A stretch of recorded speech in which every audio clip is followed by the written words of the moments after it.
Avoidants don't fear losing you, they fear losing the version of themselves you allowed them to be.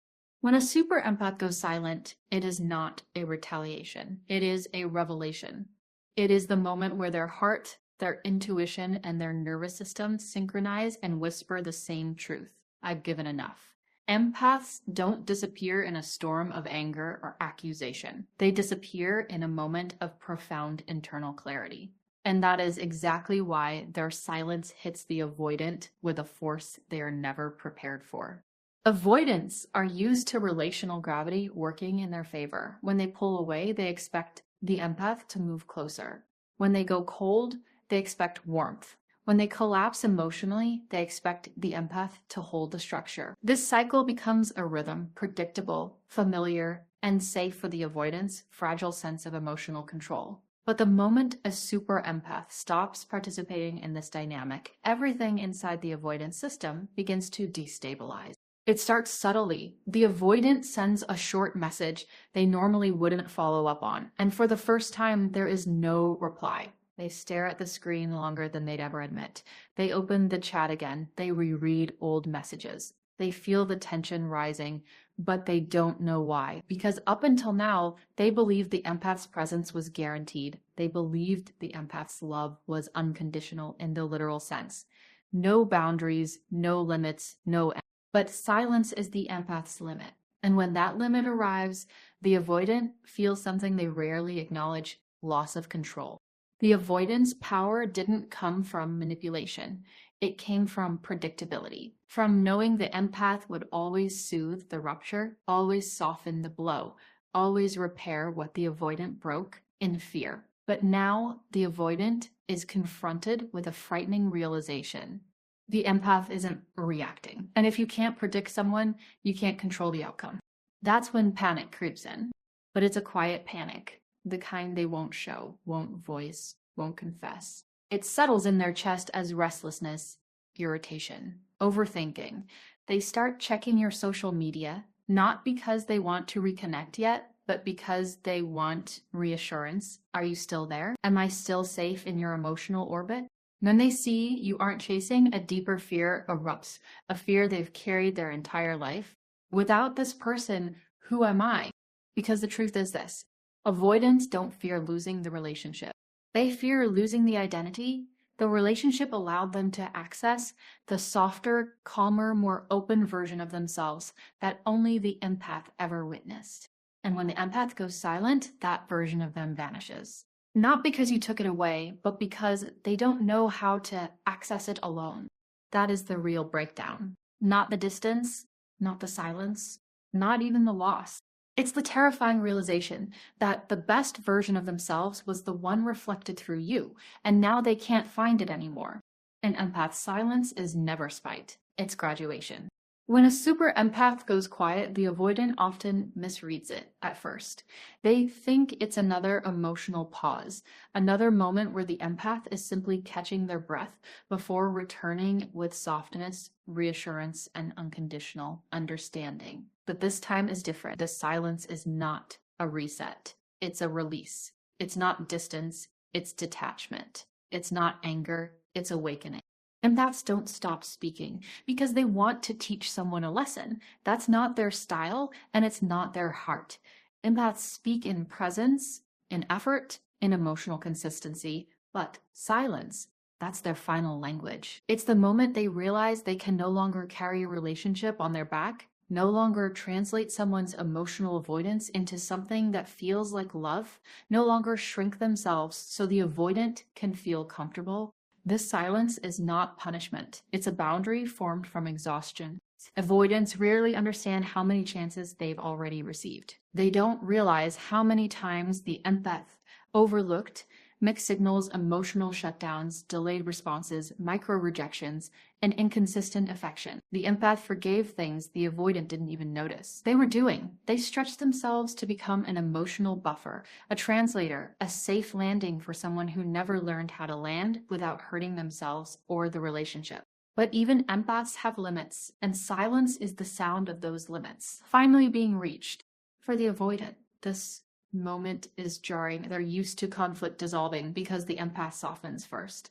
They're used to emotional distance closing because the empath steps forward. They're used to reassurance coming regardless of how many times they withdrew, minimized feelings, or shut down vulnerability. To them, the empath's energy felt endless, like a well that couldn't run dry. But when that well empties, it empties instantly. No warning, no slow fade. Just a clean, quiet end. The avoidant doesn't understand at first. They think the empath is giving them space. They assume life will resume as usual. But the silence doesn't lift. The empath's energy doesn't return. There is no gentle check-in, no emotional caretaking, no attempt to reconnect the bond. And that's when the avoidant feels something they rarely have to face, accountability without a rescue. This is the moment where the avoidant is forced to confront the real cost of their distancing strategies. They realize the empath didn't leave to hurt them. The empath left because staying was hurting themselves. This realization stings in a way no argument ever could, because it reveals a truth the avoidant spent their entire life avoiding.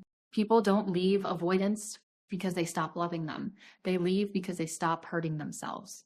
And as that truth sinks in, the avoidant experiences a kind of emotional collapse they can't admit out loud, not because the empath is gone, but because the pattern is broken. The certainty is gone. The safety net is gone. The unconditional forgiveness is gone. Silence becomes the avoidance mirror, reflecting every moment they acted like the empath would never walk away. And for the first time, the avoidant must face the reality they never believed would arrive. The empath didn't punish them. The empath outgrew them.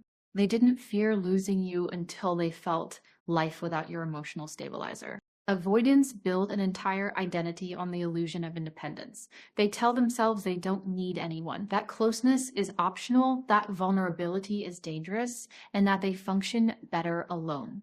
This belief system becomes their emotional armor, rigid, familiar, and comforting. But what they never realize is that this armor only holds because someone else is quietly holding them, and that someone is almost always the empath.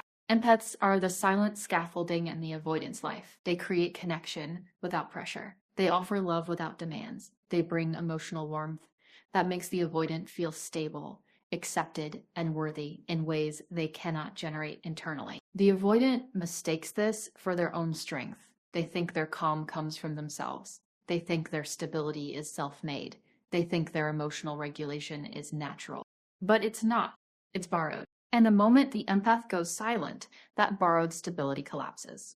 At first, the avoidant feels a strange discomfort they can't identify, a heaviness, a restlessness, an irritation with things that never bothered them before.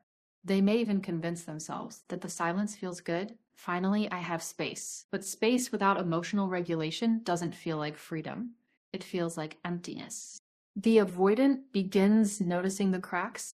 They're more reactive, more anxious, more confused about their own decisions, more aware of the emotional void they used to ignore.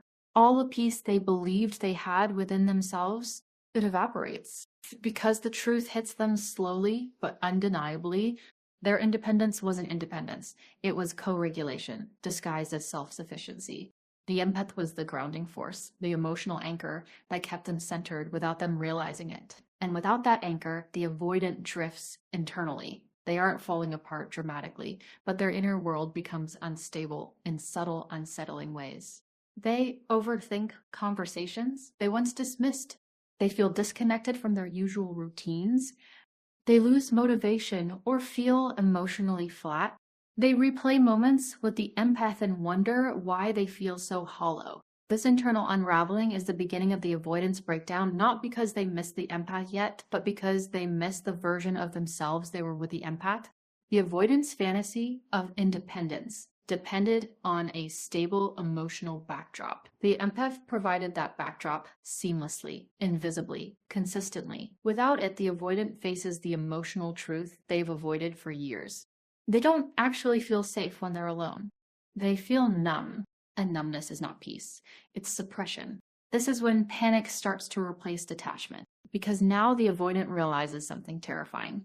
The life they thought they wanted, the quiet, the distance, the autonomy, the emotional freedom, doesn't feel liberating. It feels lonely. It feels unregulated. It feels wrong. And they begin to understand a truth they never imagined would apply to them. Their independence wasn't a strength. It was a dependency on someone who never asked for credit. Once that illusion breaks, the avoidance emotional world starts collapsing inward.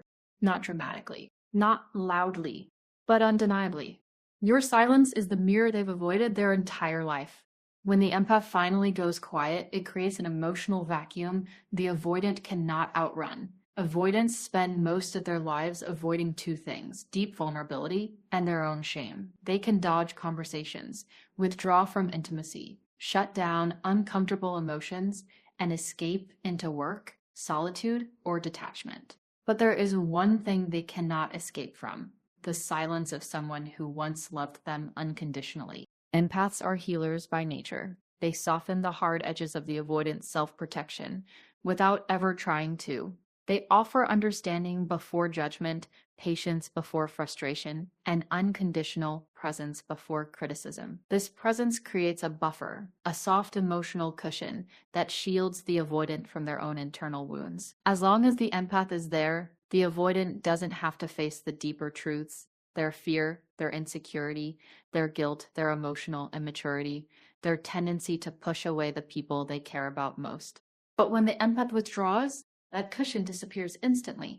Suddenly, the avoidant is left alone with the very feelings they've spent years, sometimes decades, outrunning. At first, it feels like irritation or confusion. They'll tell themselves they're overreacting.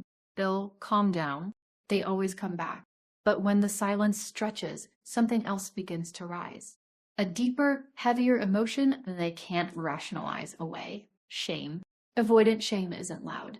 It doesn't come with big displays of regret or desperate attempts to fix things. It comes in subtle, intrusive waves they try to suppress, replaying their dismissive tone, remembering the way you looked when they pulled back, feeling guilt over things they minimized, asking themselves why they couldn't show up differently, wondering why they always sabotage good things. Avoidants don't usually feel shame in the moment, they feel it in the aftermath. And silence is the aftermath. Your absence becomes a mirror, reflecting everything they didn't want to see: how they took your softness for granted, how they confused your empathy for endurance, how they expected you to absorb the impact of their fears, how they convinced themselves they didn't need connection. But the hardest truth, they realize you weren't asking for too much. They were giving too little. This realization hits them in the quiet moments late at night after a long day when their defenses are down. The empath's silence echoes in their mind, not as anger, but as truth. I can't keep showing up for you when you won't meet me halfway. That message, unspoken yet unmistakable, forces the avoidant into emotional territory they never wanted to explore. They start questioning themselves, not in a self-hating way, but in a deeply confronting way. Why do I shut down? Why can't I just let someone love me? Why do I hurt the person I care about? Why am I scared of the one person who's safe? This is the avoidant's internal breakdown. Not dramatic, not visible, but profoundly destabilizing. Because for the first time, the avoidant isn't running from a partner. They're running from the reflection of themselves. And there's nowhere left to run. Avoidants don't break down because you're gone. They break down because the version of them you brought out disappears with you. When the empath goes silent, the avoidant doesn't immediately think, I miss them. That level of emotional clarity takes time without your presence, without your warmth, without your grounding energy. What hits them first is something less obvious, but far more destabilizing. They start missing the version of themselves that only existed when you were around. Avoidants rarely feel emotionally safe, even within their own skin. Their default state is distance. Distance from others, distance from vulnerability, distance from the parts of themselves they don't understand. But with the empath, that distance melted just enough for them to feel human again, enough for them to feel seen, understood, accepted, without pressure. And when that disappears, the emotional collapse begins from the inside out. At first, the avoidant feels the shift as an internal tension. They'll try to drown it out with routine, distractions, work, scrolling, anything that keeps them from sitting with the uncomfortable truth that something feels different. But the difference isn't the loss of the relationship, it's the loss of emotional regulation. Without realizing it, the avoidant had become dependent on your presence, not for validation, but for balance. You were the calm that soothed their storms. You were the warmth that softened their edges. You were the emotional translator who made their confusing feelings feel less threatening. With you, they didn't have to pretend. They didn't have to perform. They didn't have to stay armored. They could simply be.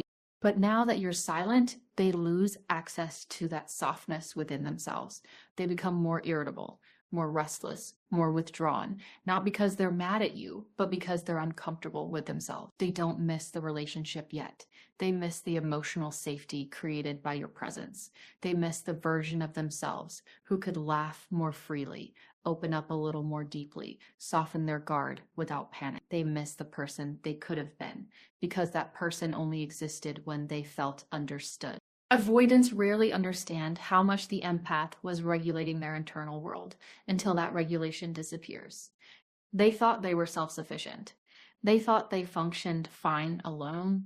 They thought they didn't need deep connection. But your silence forces them to confront a painful truth. They didn't function well alone. They merely functioned numb.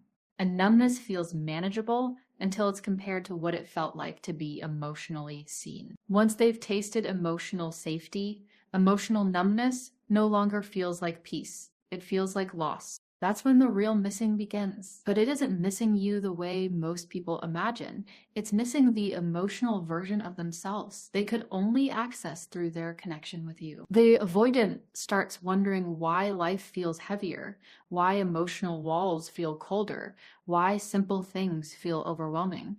They start replaying old moments with you, not for nostalgia, but for clarity. Why did I feel more at ease around them? Why was I able to open up with them? Why did everything feel more right when they were there? Slowly, subtly, and inevitably, the avoidant realizes something profound. They weren't losing control when they let you close. They were losing isolation. And isolation was never peace. It was a prison they mistook for safety. This is the moment the avoidant starts missing you. Not because you're gone, but because the best version of them went silent the moment you did. Avoidance feels safest when they know you'll stay, even if they push you away. One of the avoidant's deepest, unspoken dependencies is the belief that the empath will always be there, softening the distance, repairing the rupture, bridging the emotional gap. The avoidant keeps creating, this is the avoidant's emotional escape hatch. The knowledge that no matter how far they retreat, you will eventually move closer. It gives them the illusion of freedom without consequence. They can pull away without losing the relationship. They can shut down without losing your warmth. They can withdraw without losing your loyalty. This silent assurance becomes their safety net. But when the empath stops reaching, when silence replaces reassurance, the avoidant's entire emotional system goes into shock. Avoidants rely heavily on the invisible pattern. They withdraw. You pursue. They detach. You reconnect. They shut down. You open the door again. This is how they feel safe, by maintaining distance while trusting that closeness will still be available whenever they need it. It's a paradox they don't even recognize. They want space, but they want your presence to remain steady. They want independence, but they want your emotional warmth to stay within reach. They want control, but they want the relationship to survive regardless of that control. Your silence breaks that cycle in the most disruptive way possible. Suddenly, there is no one chasing after them, no one smoothing over the disconnect, no one anchoring the relationship while they drift. For the first time, the avoidant feels the weight of their own distance. They feel the consequences of their shutdowns. They feel the hollowness of the space they once protected so aggressively. What used to feel like freedom now feels like abandonment. Except this time, they created the abandonment. The silence forces them to experience the very thing they fear most, being emotionally unheld. They can't fall back into your arms because you're no longer extending them. They can't rely on your warmth because you're no longer offering it. And they can't soothe their internal unrest by counting on your presence because that presence is gone. In this absence, they realize something they've denied for years: the empath's consistency wasn't suffocating. It was stabilizing. The very thing they thought they needed to escape is the very thing that made their emotional world feel safe. As the silence continues, the avoidance mind begins to spiral, not outwardly, not dramatically, but in a quiet internal panic. They start wondering, did I push too far? Are they really gone? Why aren't they reaching out? What does this mean? These questions don't come from love at first. They come from fear. Fear of losing their emotional safety structure. Fear of losing their escape hatch. Fear of realizing that for the first time, they are truly alone with their emotional consequences. And as that fear builds, something else emerges. Something avoidants rarely allow: vulnerability. They start feeling the discomfort they've always avoided. They start recognizing the damage their distancing created. And most importantly, they start realizing that the empath's silence isn't an attack. It's a boundary they never believed the empath would create. Your silence teaches them a truth they were never prepared to face. They didn't just lose someone who loved them. They lost the one person who always bridged the distance for them. They finally understand the truth. You weren't the threat. You were the shelter. When the empath goes silent long enough, the avoidance internal narrative begins to collapse. Avoidants tell themselves a story to survive intimacy. That closeness is dangerous. That dependence is weakness. That people who love them will eventually disappoint, overwhelm, or abandon them. The story becomes their shield. It protects them from their own vulnerability, their fear of inadequacy, and their belief that they are too much or not enough. But in the absence of the empath's grounding presence, this shield starts cracking, revealing a truth the avoidant never wanted to see. The empath was never the threat. The empath was the anchor keeping their emotional world from drifting into chaos. At first, the avoidant doesn't notice this shift. They're accustomed to mistaking their own discomfort for someone else's failure. They convince themselves the empath needed too much, cared too deeply, asked for too much closeness, or pushed too hard for emotional presence. It's a narrative that allows them to distance themselves without guilt. But when the empath's silence continues, the avoidant is forced to confront the reality behind their own behaviors. Without the empath's reassurance, they begin to question their assumptions. Without the empath's warmth, they begin to feel how cold their defenses truly are. And without the empath's emotional guidance, they realize how lost they actually feel. Slowly, the avoidant starts recognizing patterns they never acknowledged before. Their anger wasn't anger, it was fear. Their withdrawal wasn't strength, it was avoidance. Their silence wasn't neutrality, it was emotional paralysis. And the empath wasn't pressuring them. The empath was trying to connect. For the first time, the avoidant sees the relationship clearly, not as a battlefield, but as a sanctuary. They kept shattering out of fear of losing it. This realization doesn't come with tears or dramatic gestures. It comes quietly in the empty space the empath used to fill. The avoidant begins to remember the little things. The way the empath listened without judgment, the way they understood emotional cues before words were spoken, the way they offered connection without demand, support without pressure, closeness without control. These memories don't feel comforting now. They feel like reminders of everything the avoidant pushed away, believing they needed distance to survive. But now, distance feels like suffocation. Now, independence feels like numbness. And now, silence feels like the very abandonment they have been running from their entire life. The most painful shift comes when the avoidant realizes the empath was protecting them from their own self-sabotage. The empath wasn't trying to control the avoidant. They were trying to love them. The empath wasn't trying to trap the avoidant. They were trying to reach them. And the empath wasn't the one who created instability.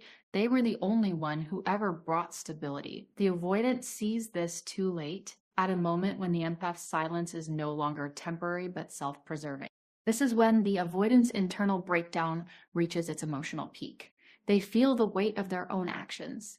They feel the loss of someone who never meant harm. And they feel the ache of realizing they weren't protecting themselves. They were pushing away the one person who made them feel safe enough to soften. The avoidant finally understands the truth they spent their entire life avoiding. The empath was not the danger. The empath was the anchor. And without that anchor, they're not free. They're unmoored. Avoidants fantasize about closeness, they just don't know how to keep it. By the time the empath's silence becomes a reality rather than a temporary pause, the avoidant enters a stage of emotional collapse they never expected to face. Contrary to what people assume, avoidants do imagine a future with the person they love. They just imagine it quietly, privately, and from a safe emotional distance, where it can't be taken away from them. They don't express these dreams, because expressing them feels like a risk. They don't build toward them, because building feels like pressure. But inside their mind, they hold a version of the relationship that feels safer than the real one where they can love without being overwhelmed, stay without suffocating, and connect without losing themselves. So when the empath disappears into silence, the avoidant doesn't just lose the present, they lose the future they never admitted they were holding on to. At first, the avoidant doesn't recognize this loss. They feel an emptiness, a heaviness, a shift internally, but they can't name it. Avoidants struggle to identify emotion in real time, especially when those emotions are tied to vulnerability or attachment. But as the silence stretches, they begin to feel a grief that doesn't make sense to them. It isn't just sadness. It isn't just regret. It's a mourning for something they never fully embraced, never fully allowed, but quietly hoped would unfold someday. This is the moment where the avoidant finally realizes the empath wasn't temporary to them, even if they acted casual, even if they downplayed feelings, even if they minimized long-term conversations. Deep down, they had placed the empath in their future. Maybe not in the way the empath imagined with words and plans and open expression, but in the way avoidants imagine love, quietly, deeply, protectively, and silently. They imagined coming back when they felt ready. They imagined softening someday. They imagined opening up more one day. They imagined being able to love without fear eventually. The problem is that avoidants live in eventually, while empaths live in the present. And eventually never comes when distance is their survival mechanism. When the empath goes silent, the avoidant is forced to confront a truth that feels like a punch to the chest. The one day they were secretly relying on will never arrive now. They didn't just lose the relationship, they lost the timeline they thought they had. They lost the emotional safety net of believing they could always come back when they were ready. They lost the fantasy where everything sorted itself out without them having to face their fear of closeness. And that is the true source of their breakdown. Because for the avoidant, losing now hurts, but losing later destroys them. This realization is especially painful because avoidants don't allow themselves to want things openly. When they finally recognize that they wanted you, truly wanted you, beyond fear, beyond ego, beyond self-protection, they realize they sabotaged the very thing they hoped would stay untouched by their patterns. The empath silence closes the door. The avoidant assumed would always remain open. That finality shakes them in ways they struggle to articulate. They feel the emptiness, not just of losing someone who understood them, but of losing the version of their future self they hoped would someday be capable of loving you the way you deserve. This is the collapse that breaks them internally. The realization that their fear didn't just protect them from pain, it cost them the future they secretly cherished. When a super empath goes silent, the avoidant is suddenly left alone with the one thing they've spent their entire attachment style trying to outrun themselves. No distractions, no emotional cushions, no soothing presence to stabilize the chaos inside their chest. It's the moment the mirror turns back toward them and there's no one else to blame, distract, or project onto. At first, the avoidant tells themselves a story of indifference. I'm fine. I needed this space anyway. But space is not relief this time. Space is pressure. Because the empath isn't waiting. They aren't checking. They aren't giving soft landings anymore. The avoidant feels the silence like an exposed nerve. Suddenly, every minimized emotion resurfaces. The fear of not being enough. The guilt of holding back love. The shame of running from someone who genuinely cared. And the empath's silence becomes the loudest thing in their life. What destabilizes the avoidant isn't the distance, it's the lack of emotional gravity. Empaths give avoidance something they've never had, a steady, safe emotional field. When that field disappears, the avoidant is forced to feel the emotional weight they've always offloaded onto others. They feel the consequences of their